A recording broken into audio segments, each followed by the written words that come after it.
Hello guys, welcome back to Priya Singh का education channel. आप सबका स्वागत है। तो आज की वीडियो में हम हमारे यूनियन बजट को डिस्कस करेंगे, जो हमारी जो फाइनेंस मिनिस्टर है निर्मला सीतारमण जी ने उन्होंने 1 फरवरी 2024 को हमारी जो पार्लियामेंट है, हमारी जो संसद है, उसमें प्रेजेंट किया था। इसमें उन्होंने सिर्फ हमारा दो दो महीने का बजट प्रेजेंट किया था, जो कि हमारा बिफोर इलेक्शन बजट था। और जब हमारा आफ्टर इलेक्शन जो भी हमारी गवर्नमेंट फॉर्म होगी, वो हमारा फुल बजट प्रेजेंट करेंगे फॉर अ ईयर। तो उन्होंने अभी सिर्फ इंटरिम बजट प्रेजेंट किया, तो आगे डिस्कस करते हैं। तो सबसे पहली बात है कि जो हमारा बजट है वो हमारे कॉन्स्टिट्यूशन में कौन से प्रोविजन से बिलोंग करता है। वो हमारा बिलोंग करता है आर्टिकल नंबर 112 हमारे कॉन्स्टिट्यूशन के। और उसमें क्या कहता है, उसमें कहता है जो प्रेसिडेंट होते हैं इंडिया के, वो बजट प्रेजेंट करने के लिए दोनों हाउसेज में अलाउ करते हैं। ये एक तरह का मनी बिल का हमारे जो हमारा कॉन्स्टिट्यूशन है, उसमें कहीं भी बजट का नाम यूज़ नहीं हुआ है। वहाँ पे हर जगह मनी बिल का नाम यूज़ है, मनी बिल यूज़ किया गया बजट के लिए। ये एक कंसोलिडेट फंड होता है जो क्लैरिफाई करता है कंसोलिडेट फंड जितना भी हमारा एक्सपेंडिचर हो रहा है उस चीज़ को, ठीक है। अब जो हमारा आर्टिकल नंबर 11114 होता है, वो क्या कहता है, जो हमारी गवर्नमेंट होती है वो प्रेजेंट करती है एक सेपरेट अकाउंट ऑफ रिसिप्ट, जो हमारे रिसिप्ट होती है, जो हमारे एक्सपेंडिचर होता है हमारे कंसोलिडेट फंड से, उन सबको। और जो हमारी रेवेन्यू होते हैं सेंट्रल गवर्नमेंट की, जो जितने भी अदर फंड्स हैं, उन सबको अलग सेपरेट सेपरेट प्रेजेंट करती है। जो हमारा आर्टिकल नंबर 226 है, वो क्या कहता है, वो रिक्वायर करता है कि जो गवर्नमेंट है, जितने भी उसको रेवेन्यू रिसीव हुए हैं, इंक्लूडिंग टैक्सेस, अदर रेवेन्यू से, ठीक है, वो भी सब किस में जाएंगे, कंसोलिडेट फंड में जाएंगे। और जो हमारा आर्टिकल नंबर 2 से 266 का सेक्शन नंबर 2 है, वो क्या कहता है, वो कहता है कि जितना भी जो गवर्नमेंट है वो मनी विड्रॉ कर रही है कंसोलिडेट फंड से, जो भी हमारे जो गवर्नमेंट होते हैं, जितने भी वो विड्रॉ करते हैं मनी कंसोलिडेट फंड से भी, ठीक है, वो एक पार्लियामेंट के थ्रू लॉ में पास किए जाते हैं जितनी भी। और बिना गवर्नमेंट के इंश्योरेंस के, वो बिना पार्लियामेंट में पास हुए वो किसी भी पैसे को विड्रॉ नहीं करती। आर्टिकल नंबर 270 जो होता है वो रिप्रेजेंट करता है जितनी भी हमारी रिसिप्ट एक्सपेंडिचर हुए हैं, वो सारी हर एक स्टेट की वो स्टेट बजट में आती है। आर्टिकल नंबर 272 हमारा। और जो हमारा आर्टिकल नंबर 272 है, वो क्या कहता है, जो कॉन्स्टिट्यूशन है वो रिक्वायर करता है गवर्नमेंट को सर्टेन ट्रांसफर स्पेसिफाई करने के लिए यूनियन और स्टेट को। अब हम बेसिकली देखेंगे कि जो हमारा इंटरिम बजट और यूनियन बजट के अंदर क्या डिफरेंसेस होते हैं बेसिकली, और क्यों ये ऐसे प्रेजेंट किया जाता है। अब जब जैसे अब इस 2024 में इलेक्शन होने वाले हैं, तो जो अब हमारी प्रेजेंट गवर्नमेंट है वो सिर्फ 2 महीने का बजट प्रेजेंट करते हैं, तो उसे हम कहते हैं इंटरिम बजट। और जो फुल ईयर का बजट होता है उसे कहते हैं यूनियन बजट। जो हमारी अब न्यू गवर्नमेंट फॉर्म होगी आफ्टर 2024 इलेक्शन इन जून, जो हमारी नई गवर्नमेंट होगी वो जुलाई में एक बजट प्रेजेंट करेगी फॉर अ फुल ईयर। अब चलिए डिफरेंस पे, why is there difference in interim and full budget, क्यों एक डिफरेंस होता है इंटरिम बजट में और फुल बजट में। अब देखते हैं सबसे पहले इंटरिम बजट। इंटरिम बजट क्या होता है, ये हमारे जितने भी एक्सपेंडिचर होते हैं, एक्सपेंडिचर का आउटलेट करता है जो भी कोई नई गवर्नमेंट फॉर्म होगी उसके लिए, कि अभी तक हमने कितना पैसा कहाँ का खर्च किया, कहाँ पे कौन सी पॉलिसी में, कौन से इंफ्रास्ट्रक्चर में, कौन कौन सी स्कीम्स में, ठीक है। और जो फुल बजट होता है वो क्या कहता है, वो encompasses all the facet of government finances including spending, allocation and policies, जितनी भी फंडिंग्स होती हैं और किसी भी पॉलिसी में, एलोकेशन में, उसको। और जो इंटरिम बजट होता है वो एक डिटेल्ड क्या कहते हैं, ये प्रोवाइड करता है फाइनेंशियल डिटेल्स किसी भी ट्रांजेक्शन पीरियड की।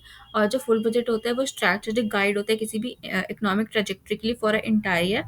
और जो इंटरिम बजट होगा वो अप्रैल 2024 पे जो भी कोई नई गवर्नमेंट आएगी उसके लिए। और जो फुल बजट होगा वो हमारा कब से प्रेजेंट होगा, 2000 जुलाई में 2024। अब बात करते हैं term one and term two of BJP government. जो बीजेपी गवर्नमेंट थी उसके 10 साल कैसे रहे, उन्होंने इसमें क्या क्या किया। Indian economy has witness the profound transformation in the last 10 year. जो 10 साल में जो हमारी इंडियन इकोनॉमी थी, उन्होंने एक प्रोफाउंड ट्रांसफॉर्मेशन अपने अंदर दे उनकी प्रोफाउंड ट्रांसफॉर्मेशन देखा।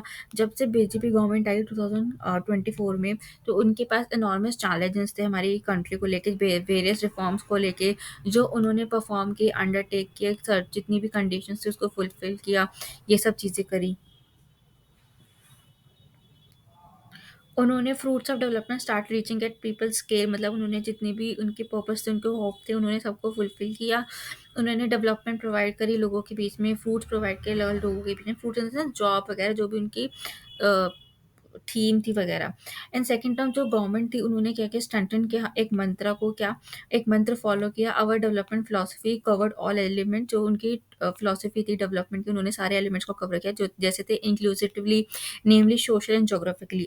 इस उनके सेकंड टर्म ऑफ पीरियड में कोविड-19 जैसे एक पेंडेमिक आया जिसमें उन्होंने आत्मनिर्भर भारत और अमृतकाल की फाउंडेशन रखी, जहाँ पे हमने हमारी खुद के लिए कोविड-19 की वैक्सीन वगैरह बनाई। इस टाइम पीरियड में बहुत ज़्यादा मतलब आप लोगों इस टाइम पे बहुत ज़्यादा हमारे देश में बहुत ज़्यादा चेंजेस आए, सब चीज़ें हमने करी।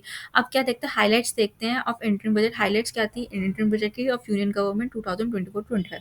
ये 6 बजट था जो कि हमारी फाइनेंस मिनिस्टर ने प्रेज़ेंट किया था, और लास्ट वन था जो हमारी जो मोदी गवर्नमेंट में प्रेज़ेंट किया गया। ये फुल बजट है जो हमारा जुलाई में प्रेज़ेंट किया जाएगा न्यू गवर्नमेंट के फॉर्म होने के बाद। जो कि जो बजट था फोकस था physical consolidation, infrastructure, agriculture, green energy and railways में। इसमें हमने कोई भी टैक्स में या फिर डायरेक्ट इनडायरेक्ट टैक्सेस में कोई भी चेंज नहीं किया। ठीक है, अब फिजिकल डेफिसिट और अदर की नंबर्स क्या थे। अब जो हमारा फिजिकल डेफिसिट था तो 2025 का वो कहता है 5.1% था हमारी जीडीपी का। जीडीपी क्या होता है, हमारे ग्रॉस डोमेस्टिक प्रोडक्ट होता है जिसपे हमारी सब चीज़ें डिपेंड करती है। अब फिजिकल ईयर फाइनेंशियल ईयर 2025 में फिजिकल जो डेफिसिट है वो हमारा रिवाइज जो है 5.8% हमारे जीडीपी का, जो कि पहले था 5.9%। एज ऑफ जनवरी 31, 2024 जो हमारा फिजिकल डेफिसिट था for the first time in first 9 months, जो करंट फाइनेंशियल ईयर 2024 का वो 9.82 ट्रिलियन था, 8.2 ट्रिलियन, जो कि 55% था हमारे एनुअल एस्टिमेट का। और जो गवर्नमेंट है इसको जो हमारा फिजिकल डेफिसिट है उसको कम करने में लगी हुई है, उनका जो टारगेट है। अब जो हमारा फिजिकल फाइनेंशियल 2025 में जो हमारे कैपिटल एक्सपेंडिचर था उसका जो टारगेट था 11.1 करोड़ था, जो कि हमारे 11.1% था। और इसके लिए टोटल एक्सपेंडिचर हमने कितना रखा था, 30.8 लाख करोड़ रखा था। और जो रिवाइज एस्टिमेट है टोटल एक्सपेंडिचर का 24 के लिए वो था हमारा 44.90 लैक्स करोड़ रुपीस। और जो इन्फ्लेमेशन का जो रेट है, जो टारगेट बैंड है वो 2 to 6% है। और जो हमारे इकोनॉमी है उसकी जो एवरेज रियल इनकम है फॉर पीपल जो कि 50% बढ़ी है, मतलब हमारे जो यहाँ के लोग हैं उनकी जो एवरेज इनकम है वो उसमें 50% की रेज देखा गया। अब जो रेलवे सेक्टर में क्या है, निर्मला सीतारमण जी ने कहा है कि 40,000 रेल बॉगीज को इंट्रोड्यूस किया जाएगा वंदे भारत में। ठीक है, वंदे भारत में कन्वर्ट किया जाएगा, नए इंफ्रास्ट्रक्चर बनाए जाएंगे, नई मेट्रो लाइन और जो नमो रेल है उनको नई सिटीज़ में इंट्रोड्यूस किया जाएगा। 3 मेजर कॉरिडोर्स का उन्होंने अनाउंस किया है, जो उसमें port connectivity, energy, mineral and cement corridor को अनाउंस किया है, जो कि हाई डेंसिटी ट्रैफिक कॉरिडोर्स होंगे हमारी उसके लिए। तो ये सारी चीज़ें उन्होंने हमारे बजट में प्रेजेंट करी हैं। Thank you guys for watching this video. I hope आपको पसंद आया होगा बजट की वीडियो। ठीक है, और भी ऐसी वीडियोस आती रहेंगी। बजट का फर्स्ट पार्ट था, बजट का सेकंड पार्ट भी चलता रहेगा जिसमें आपको बाकी की चीज़ें, बाकी के सेक्टर्स के बारे में पता चलेगा। आई होप आपको पसंद है, तो please like share and subscribe our channel. आपसे आप लोगों का सपोर्ट बहुत ज़रूरी है, तो प्लीज़ ज़्यादा से ज़्यादा लाइक कीजिएगा, ज़्यादा से ज़्यादा शेयर कीजिएगा, ज़्यादा से ज़्यादा सब्सक्राइब कीजिएगा। आपसे मिलते हैं कल अगली वीडियो में बजट के सेकंड पार्ट में, और इसके हम और भी आगे के फैक्टर्स को डिस्कस करेंगे। So please do like share and subscribe, ज़्यादा से ज़्यादा लोगों को शेयर कीजिए एंड सब्सक्राइब कीजिए हमारे चैनल। तब तक के लिए बाय बाय, थैंक यू।